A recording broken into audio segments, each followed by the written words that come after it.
Welcome to Nonprofit Investment Stewards with Bob DiMeo and Devon Francis from Fiducient Advisors. Bob and Devon are passionate about helping nonprofit organizations prosper. Whether you oversee endowment, foundation, or retirement plan investments, this podcast exists to help stewards improve performance, reduce costs, and discover strategies that enable your charitable organization to prosper and advance its mission. Now, on to the show. Hello and welcome back to the Nonprofit Investment Stewards podcast. I'm Bob DiMeo, always good to be joined by co-host Devon Francis. This is our first episode of the new year, and it's a great opportunity to thank our listeners for making 2022 a success. The show has gained a lot of momentum, and thanks to you, many of our episodes ranked in the top 25% of all podcast downloads. So thank you and best wishes in this new year. Yeah, absolutely, Bob. Best time of the year. And really, timing couldn't be better for this episode where we welcome back Brad Long. I think folks remember Brad. He's Fiducient's Deputy Chief Investment Officer. And this is our quarterly quick take show, but with a twist. Seeing that it's the beginning of a new year, Brad is going to update all of our listeners with Fiducient's outlook on how we might expect stocks and bonds to perform, whether we see a recession in the near future, what might happen to interest rates, and a whole lot more that investors are thinking about. So, Brad, thank you for joining us and welcome back to the show. As always, my pleasure. Hey, Brad, always great to have you here. So let's just jump right in. 2022 was very challenging for investors, to say the least. And just to set the table, we're recording this show at the tail end of 2022. So be mindful of that, depending on where the markets are while you're listening to this. But Brad, what key observations do you have to share looking back at the prior year? I think it's pretty easy to say 2022, no matter where the next couple of days end up, it was a challenging year, full stop. It was a unique year in some ways by the magnitude and pace at which the Fed was intervening in markets in a very hawkish stance. It was also an unprecedented year in some ways with the volatility and drawdown that we saw in the fixed income markets, the unwinding of many things and acronyms we've come accustomed to knowing, things like SPACs and cryptos and others. But I also think it's important to put 2022 in context, not just from the January to December context, but also what does 2022 represent over a longer period of time? And, I say this somewhat in jest, but 2022 is a bit of the hangover year. And what I mean by that is we've been in this period of extraordinarily accommodative policies, monetary policies, fiscal policies, et cetera. And 2022 is the unwind of that. And so while it's been a painful year, it's also laying a better foundation for future earnings and opportunities for portfolios. So, just to give a little bit of context to that, from 1955 to Feb of 2006, which is when Ben Bernanke became the chair of the Federal Reserve, the average federal funds rate was 5.6%. If you look at that rate from when Ben Bernanke came into office to March of this year, the average federal funds rate was 1.1%. So almost 5 times kind of the air quote norm that you would expect. As we unwind that, it really does set a new foundation, and it has a meaningful impact on what we'd expect going forward in markets and for returns. So, Brad, I know that you'll get around to sharing Fiducient's capital market assumptions with us, specifically how we expect stocks, bonds, other asset classes to perform. But first, let's talk broadly. What broader themes does Fiducient see driving the markets in 2023? So, Devon, as we've talked about before, and I think many listeners can appreciate, our themes, while, certainly geared towards 2023, they may not uniquely live between January and December, right? The markets aren't necessarily aware of the Gregorian calendar and that it starts at one point and stops at another. But we do have 3 things that we think are going to be really important, for investors to consider in 2023 and beyond. So maybe starting with the longest term theme, and it's this theme of persistent volatility. So as I mentioned, we've now exited this period of extraordinary monetary and fiscal accommodation, even up till early in 2022. And I realize it seems like many, many years ago, but it was just earlier this year. We were still in quantitative easing, and the Fed was holding interest rates. We have now exited that and exited with a lot of momentum, and interest rates have gone up materially. Well, as we come out of this kind of zero bound interest rate period, we do think we're going to revert back to historical norms of volatility. So that means bonds are going to be more volatile. Stocks are going to be more volatile. Real assets are going to be more volatile. And the cross interaction between those two are going to be more important in the years going forward. So if we look back over the last 10 years, this is a little oversimplified, but you could say, I should have just owned the S&P 500, or maybe just technology, or maybe even not just technology, but the FANGs or a crypto stock, right? It was a period that was characterized by concentration is your friend, diversification is not, and anything that was benefiting from low interest rates, low volatility, low inflation, and low growth was benefiting, right? Now, as we exit that period of time, we do think that idea of kind of volatility of asset classes and concentration is shifting, and it materially influences the way that we allocate portfolios, which we'll talk about in a moment. The second major theme, which I think is going to be certainly present in 2023, is moderating inflation. So the Fed has a target of 2% on inflation. Who knows it precisely when or if inflation will get to 2%. It's unlikely that it's going to fall straight to the Fed's target in 2023. But the good news for investors is that we don't have to get to 2% for markets to begin to appreciate the direction of inflation. We just need a path towards lower inflation, not necessarily 2% today. And even recent figures in inflation are looking encouraging, right? The November figures that we're looking at, month over month, they rose far less than they have in the past, only up 0.2% on core prices if you exclude energy and food. There's a little bit of noise in there with shelter. CPI actually calculates it with a pretty funny figure, which we've talked about before, called owner's equivalent rent. That has actually still been increasing in CPI, yet housing prices have been falling. And so we do think that we can see a path forward to moderating inflation. The important point there, though, it's not simply a linear path down. It's going to be a bumpy road, month over month. It's going to be up or down. But the key thing is the direction. And what that brings is it allows the Fed to step out of the way of markets. They've been very influential in markets this year. Actually, there's never been a period in economic history where after the markets have pulled back, call it 15% or more, where the Fed has been actively raising interest rates and the markets have bottomed and begun rising. Now, that's not a natural law of physics. It could certainly happen this time, but it does say to us that the Fed needs to really step out of the way before the markets can find their bottom. And that gets to our third theme, is the bear market bottom. Now, I think anyone that's read our content, listened to this podcast, knows Fiducient at all. We're not market timers, right? So by saying we have a theme on 2023 for a bear market bottom, we're not saying precisely on January 15th it's going to happen. That is not the case. What we are saying is that we see the cards playing where we're building a better foundation for 2023 to be a better year for markets and for risk assets than 2022. And we're preparing for that. We don't need to be precise and get the exact date, right? But we want to think about how we build portfolios around that eventual outcome, because markets will rebound. The question is when.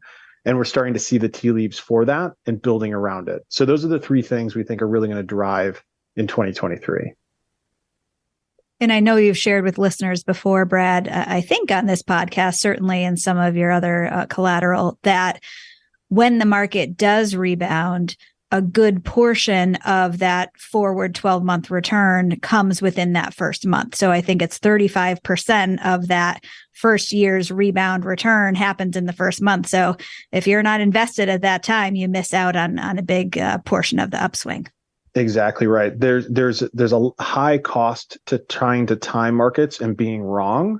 And so obviously staying invested is a far more profitable proposition than trying to time markets, because rarely can you sell, buy, and do it with enough size in your portfolio to make a meaningful difference and then have a repeat performance of success. So staying invested is, function number one, but function number two is then, looking to optimize the portfolio based on what the market is giving us today. And what the market is giving us today is far more interesting than what we were getting at the end of last year. That's helpful, Brad. So let's jump to Fiducient's capital market assumptions. And just before we do that, I'll just provide a reminder of the process that we engage in with clients on an annual basis here at Fiducient. So basically, Brad and our research analysts and all these folks who are working in terms of developing capital market assumptions and so on, they each and every year towards year end, they are developing our forward-looking assumptions on what will stocks earn, what will bonds earn, what will real estate and so on earn, what will the correlation among asset classes be, and the volatility and such. While they're doing that, we end up taking that information, sitting with clients generally in our first quarter meeting, could be January, February, checking in with the client. What's going on in your world? If it's a university, what's changed? What's happening with enrollment, other sources of revenues, that kind of thing. But what's happening in your world from a liquidity, from a risk perspective, we marry that, if you will, with our capital market assumptions. We generally develop a new, I'm doing air quotes, 10-year strategy or game plan. We manage to that risk return budget that we've settled on throughout the year. And then what do we do next year? The whole thing all over again. The research develops the capital market assumptions. We check in with the client on unique circumstances, and next year develop a new 10-year game plan. So with all that said, Brad, I wish we could do a drum roll here. Let's get into some of the numbers and some of the expectations. And perhaps we can start with the outlook regarding inflation. So we'll have to work on that drum roll another time, because I think that'd be a great idea. Inflation, as I mentioned, is a key input, right? So as we're looking at inflation over this 10-year period, we do see inflation moderating in a meaningful way. But again, staying kind of, it's going to be a bumpy road to get there, and it's going to remain elevated. We do have a lot of macro drivers that are driving inflation. There are inflationary drivers and deflationary drivers. The primary inflationary drivers over the next 10 years are threefold. Globalization, the transition from brown to green energy, that's going to be fairly expensive and inflationary. And 90% of the world's population still lives in an emerging market today and consumes like an emerging market.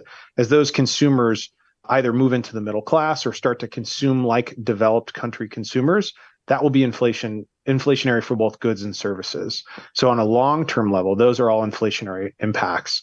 The flip side is technology is deflationary, right? We can do more with less over time. And we do have slowing demographics. China is commonly cited. Japan is commonly cited, sometimes the United States, for aging demographics and working cohort of population. So those are deflationary, right? So those are the two primary forces. So we don't see hyperinflation as being a primary concern, but we don't see inflation dipping back to the kind of benign, sub 2% over the next 10 years. And so that is also reflected in our allocations, both in real assets and our fixed income allocations. And what are your thoughts on the equity landscape? So equities is a very unique point in time here. And as you look at the landscape, there's quite a bit going on underneath the hood. So for example, in the United States, we entered 2022 and equities had very full valuations historically and on a relative basis. As we've come through the year and markets have pulled back, the US is actually, it's come down in valuation, no question, but it's come to call it average valuation. So the US is definitely priced for a soft landing. If you look at international, say developed and emerging international markets started the year around average, right? So they were less expensive, but they are now priced for a meaningful recession, right? So the different markets are telling investors different things, which creates opportunity. There's anomaly there, and the truth probably lies somewhere in between. So over the next 10 years, given the retreat in valuations and lower valuations in aggregate, there's no question our forecasts are increasing, but they have increased disproportionately for some of our international and emerging markets.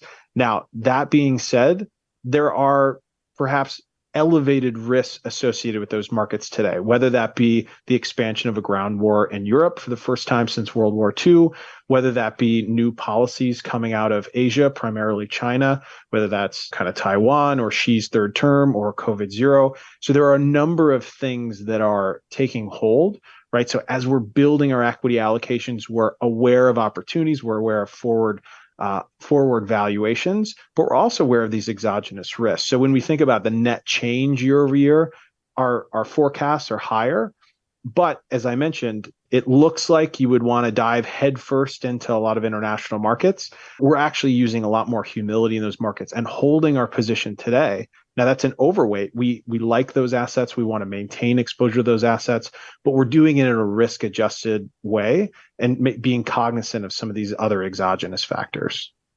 That's helpful, Brad. So what does that mean from a return expectation perspective? So, Bobby, as you mentioned at the outset, we have a 10-year forward-looking forecast. So let's just use equities and U.S. equities as an example there. Coming into 2022, our 10-year forward-looking forecast, and it's our median expectation, right? We don't expect precisely this number, but it's where all else equal what we would expect. We were at 5.9% on the S&P or on U.S. all-cap companies. Now, that is low in historical context. It's low for our forward forecast, and it's because we had those full valuations. Now, as valuations have pulled back, even in the US, from those full to median valuations or average valuations, we actually expect on a 10-year forward-looking basis, a 6.7% rate of return on all cap US. So that's a pretty meaningful move over a 10-year period, annualized almost 1% more year over year. Now, international and emerging, as I mentioned, those valuations are even less expensive. So for international developed, we went from 7.7 to 8.9, so a 1.2% increase. So again, even more meaningful here than the US. And then in emerging markets from 9.6 to 10.8, right? So certainly reflecting those more attractive valuations and a meaningful pickup here year over year. So, Brad, obviously an interesting landscape on the equity front, and equally interesting probably on the fixed income front. We're in a very different interest rate environment than we were a year ago. What are our expectations for fixed income? I mean, if equity is interesting, bonds have been extraordinarily interesting.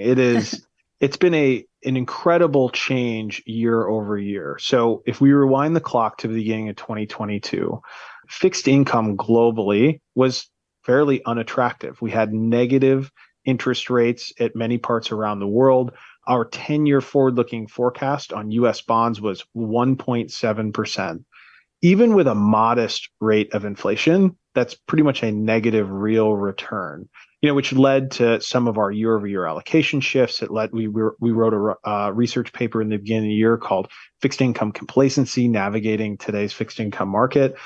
Now, you fast forward to today, we're light years different. Now, appreciate that we got from there to here through a lot of pain in the fixed income market and a retreat in bond prices. But in doing so, forward-looking yields, which is the primary component of forward-looking bond returns, have increased meaningfully. So again, end of last year, U.S. bonds 1.7%, 10 years forward. Today, 2023 going forward, a 5% rate of return. That's a over 200% increase in return expectations. And that is extremely meaningful. And hence the title actually of our 2023 outlook. We titled it Goodbye Tina. Tina stands for There Is No Alternative. And it was this idea that extraordinarily low bond returns were forcing investors to own basically anything other than bonds, equities or real assets or commodities or cryptocurrencies, et cetera. That shift that I just mentioned in U.S. bonds is really reflected across many other bond categories, whether that's high yield bonds, global bonds, municipal bonds. There has been a re-rating and a material move upward in expectations for forward-looking returns. And frankly, that's a very healthy thing for markets on a go-forward basis. That's helpful, Brad. And then why don't we shift towards real estate and then other alternative asset classes like private equity and hedge funds and such. Maybe you can share your thoughts and our outlook there. So real assets, in our view, they've always been an important part of portfolios. But, as we talked about moderating inflation, we don't think we'll fall from the kind of 7% rate of headline inflation we are today down straight to 2%. So that bumpy road along the way means things like real assets, like marketable alternatives, or things that don't necessarily are directionally correlated with the market can play a meaningful role. So broad real assets, that's a mix of things like treasury inflation protected securities, commodities, real estate, global infrastructure, et cetera. At the end of last year, we had a 4.7% 10-year forward-looking view on broad real assets. That has actually increased to 6.8%. Part of that is some of the subcomponents have become more attractive. Part of that is that continued bid for inflation, which we talked about over the longer term, creating more appetite for owning those type of assets. So broad real assets and real assets, the complex in general, remain a very important part of portfolio construction. And as inflation kind of has a bumpy road to finding its long-term reasonable level, we think that they'll continue to play an important role. And is it time for some of the alternatives to have their day in the sun? Private equity probably has a sunburn at this point. It's had its day in the sun for a very long time. Not moving away from the jest, right? Private equity valuations haven't been as reflective as public pullback in valuations today. But again, private equity tends to be a very long-term view. You buy that position, you own it for 10 or more years.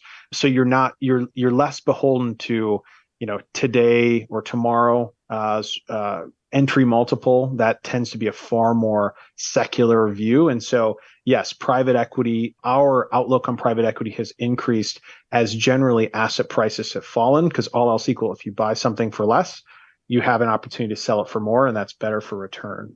Marketable alternatives is another interesting space. So that's our glib word for, call it hedge funds, or things that aren't necessarily directionally correlated with the market. My comments previously on higher volatility across asset classes, bonds, real assets, equities, et cetera, that creates greater opportunity for some of these strategies that can take advantage of, they're more nimble and take advantage of some of those positions. And the idea that volatility will just be present, right? Higher volatility. It also means that having some things that aren't necessarily just one-for-one exposure in equity markets can be really meaningful to helping clients achieve their objectives and goals. So we do think that there continues to be, but it may be even more of an opportunity for marketable alternatives to play a role in portfolios. So, Brad, what does this mean in terms of portfolio implications? So we've talked about our revised capital market assumptions, increased return expectations across the board. But do you anticipate any shifts in portfolios, perhaps to the underlying types of strategies that we're using? What does this mean for investors? We do. So if you take kind of all of that, right, and we build to the punchline, there's really two things we're trying to primarily accomplish. So one is we want to build greater resiliency in our allocations. Part of that is just the natural uncertainty of the future. That's no different today than it was a year ago, but we do think that volatility will be higher. So we're building greater resiliency in portfolios is one objective. The second is, again, preparing for the markets to bottom, right? Said another way, that we will get through this slump, that markets will rebound, that prices will go up, that risk assets will rise, right? That is a change from where we are today. And we don't have the power of precise prediction, but we have the power of preparation, right? So we want to do that and do that in a meaningful way. And then we're doing all of that with humility, right? We're doing it in a risk-aware fashion. So when you think about what that means for individual asset classes, bonds and equities and real assets, et cetera, year over year, we're pretty meaningfully moving up our exposure to U.S. bonds and intermediate bonds, not just necessarily short duration bonds, reflecting those higher yields that I mentioned. All else equal, higher yields is better forward return. But with recharged yields, we also think that fixed income will begin to play its more historical and traditional role of a diversifier from risk assets. So if we go into a recession, which we don't know if we will, or if we see greater volatility in markets in 2023, we think fixed income can actually play a hedging role relative to risk assets, not necessarily what it has done in 2022, which is, kind of be down as much or maybe even more than risk assets. The other is when we think about the opportunities within global equities. Much of the success over the last 10 years, as I mentioned, could be categorized by S&P, large cap growth, right? A narrow band of certain securities. And then also historically, when markets rebound, certain assets tend to perform better than others on the way up. So for those two reasons, both valuation, kind of preparing for market bottom, and historical kind of break of where we think we've been in the past, and we're actually overweighting small cap securities here in the US at the, I guess you'd call it, at the expense of large caps, which we think is taking advantage of current attractive valuations, some of that shift in recent sentiment that we've seen, and preparing for a market bottom here in 2023. So those are the primary shifts that we'll be seeing in portfolios, and then a lot of smaller shifts kind of under the hood. So, slightly increasing our exposure to credit within fixed income, slightly increasing our exposure to real estate, given the pullback in those markets, but those are far more modest than the changes I mentioned previously. Brad, so helpful on all these fronts. Are there any other practical tips you'd like to add, or just anything you'd like to underscore at this point? I think the primary thing as we look to 2023 and beyond is it's important to have patience, right? If we think about where we are in the economic cycle and the unwind of where we've come through, right? The proverbial hangover year of 2022. We want to start 2023 on a good foot, and everybody wants, including us, would love to see the markets rebound with extreme resiliency on January 3rd and be off to the races. That might not happen. It might take a couple of months. It might take a couple of quarters. We do feel fairly confident we're closer to the end than we are to the beginning of, this recent bout in volatility. But it's important to remember that as we begin our conversations in March or April or May, if that's not necessarily the case, faith and patience, we'll let our capital market work and context work for us over the year, but we shouldn't expect it kind of day one. And I realize in today's world, everybody's looking for instant gratification, and we may or may not get it. Let's hope. But if we don't, it shouldn't surprise us. Well, thank you so much for joining us today, Brad. You always are a wealth of information and knowledge. And for folks that are interested in learning more or perhaps reading our 2023 Outlook Goodbye Tina, which Brad already referenced, you can find all of that info on our website, Fiducient.com. And we'll also provide a specific link to that Outlook in the show notes. So, Brad, thanks so much for joining us. It's been a pleasure as always. Thank you. Brad, thanks so much. I think it's goodbye, Tina. Hello, old friend, diversification. So welcome back. But thanks so much, Brad. Last year was absolutely a challenging year, and this year might bring more challenges, as Brad points out. If you oversee investments and you have concerns or you have questions, know that you can always reach out to me or Devon via LinkedIn or at the email address that we include in the show notes. So to all you good stewards, thanks for investing time to help your nonprofits prosper. We'll connect with you soon on the next episode. Thank you for listening to the Nonprofit Investment Stewards Podcast.